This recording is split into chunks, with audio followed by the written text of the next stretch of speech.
आज मैं आपके साथ उड़ीसा की बहुत ही फेमस मिठाई छेना पोड़ा पीठा की रेसिपी शेयर करने जा रही हूँ। और इसे आज मैं आपको इतने सिंपल तरीके से बतलाऊंगी ना, मतलब इसके घर में खाने बनाने का कोई भी बर्तन है उसमें वो बना सकता है और बहुत ही झटपट से बनने वाला है। तो वीडियो शुरू करने से पहले आपसे रिक्वेस्ट है, अगर आपने मेरे चैनल को सब्सक्राइब नहीं किया तो प्लीज़ सब्सक्राइब कर लीजिएगा। तो यहाँ पर पहले मैं आपको छेना को दिखला देती हूँ कि मतलब छेना हमें कैसा रखना है।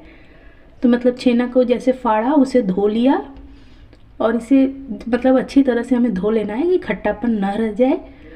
और इसे मतलब हमें गारना नहीं है, जैसे कि इसका पूरा पानी निकाल दिया, एकदम निचोड़ दिया, तो ऐसा नहीं करना है। सिर्फ देखिए इसे टैप कर दिया और इसे हम ऐसे ही रख देंगे। अब हमें जब बनाना हो बना सकते हैं, या फिर थोड़ा सा ठंडा होने के बाद हम इसे बनाना स्टार्ट कर सकते हैं। इसे पूरा निचोड़ना नहीं है, बस यही मेरे कहने का मतलब था। तो आप देख सकते हो इसमें जो एक्स्ट्रा पानी आएगा वो हम फेंक देंगे।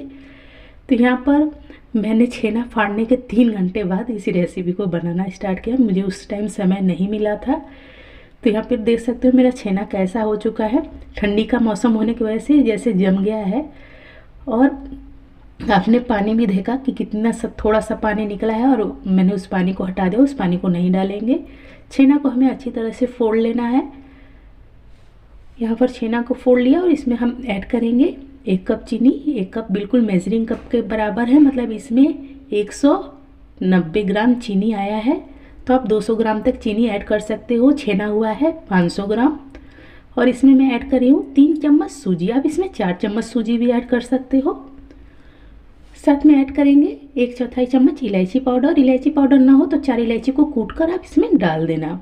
अब इसे हमें अच्छी तरह से मिक्स कर लेना है। तो देखिए ठंडी का समय होने की वजह से छेना में जैसे अभी लग रहा है ना पानी उतना नहीं है, लेकिन ठंडी की वजह से इसका घी वगैरह जमा हुआ है। अगर गर्मी का दिन होता ना तो इसमें लगता कि अभी पानी कितना है। तो इसमें हम एक्स्ट्रा पानी नहीं डालेंगे। जब ये गर्म होगा अपने आप सब पानी छोड़ देगा।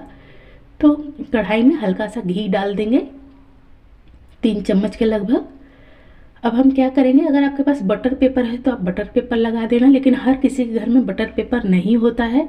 तो यहाँ पर मैं फ्लैट पेटी वाली कढ़ाई यूज कर रही हूँ। आप कोई सी भी कढ़ाई जिसमें आप सब्जी बनाते हो ना, उसमें भी बना सकते हो, कोई दिक्कत नहीं है। और इस तरह से बनाने में बहुत झटपट से रेसिपी बनती है। तो यहाँ पर बटर पेपर ना हो तो आपके पास जो पढ़ाई करने वाला पेपर है उसी से आप बना लो, या फिर आप न्यूज़पेपर भी यूज कर सकते हो। लेकिन न्यूज़पेपर मुझे यूज करना थोड़ा ठीक नहीं लगा, बहुत लोगों के हाथ से छुआ हुआ होता है। ये फ्रेश मैंने पेपर निकाला है कॉपी में से, और देखिए इसे लगा दिया। पेपर लगाना बहुत ज़रूरी है, ज़रूर लगाइएगा, क्योंकि चीनी जब मेल्ट होता है ना तो नीचे की तरफ जाता है, तो फिर वो बर्तन में चिपक जाता है। तो आपकी जो मिठाई बनेगी ना तो सब कढ़ाई में ही रह जाएगी, अगर आप पेपर नहीं लगाइएगा तो पेपर के ऊपर से भी थोड़ा सा 1 चम्मच लगा मैंने घी डाला। ये जो नीचे घी डाला है ना वो अपने आप सब आ जाएगा ऊपर जब ये गर्म होगा। तो यहाँ पर इस सारी हमने छेना को अच्छी तरह से दबा दबा कर इसमें रख देना है। देखिए सारा पेपर के अंदर ही है, पेपर से बाहर नहीं निकला है हमारा छेना। अब क्या करेंगे, लगाएंगे ढक्कन और इसे पकने के लिए 20 मिनट के लिए हम रख देंगे। अब गैस पर रखो, इंडक्शन पर रखो, आपकी मर्ज़ी। तो मैं इंडक्शन पर रख रही हूँ और वोल्टेज आप देख लीजिए मैंने 400 पर सेट कर दिया है। और 20 मिनट का समय लगेगा, ये बहुत अच्छी तरह से पक जाएगा। अगर आप गैस पर रख रहे हो ना तो लो टू मीडियम फ्लेम पर रख देना। और यहाँ पर देखिए 20 से 21 मिनट का समय हुआ है, उससे ज़्यादा नहीं हुआ है। और मैं आपको चेक कर कर दिखला देती हूँ, बहुत अच्छी तरह से पक चुका है। यहाँ पर मैंने इसे इंडक्शन से नीचे उतार लिया, ये हल्का सा ठंडा हो गया है। अब इसे हम क्या करेंगे, दूसरे बर्तन में निकाल लेंगे। तो आपने देखा बहुत ही सिंपल तरीके से, बहुत ही झटपट से रेसिपी बन जाती है।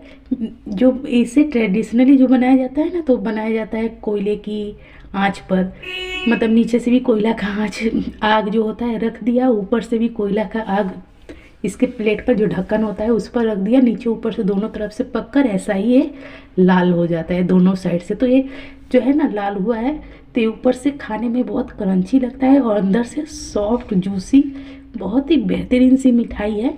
मतलब अलग अलग स्वाद होता है हर मिठाई का, तो हमें हर तरह की मिठाई खाकर देखनी चाहिए, हर रेसिपी को हमें ट्राई करना चाहिए।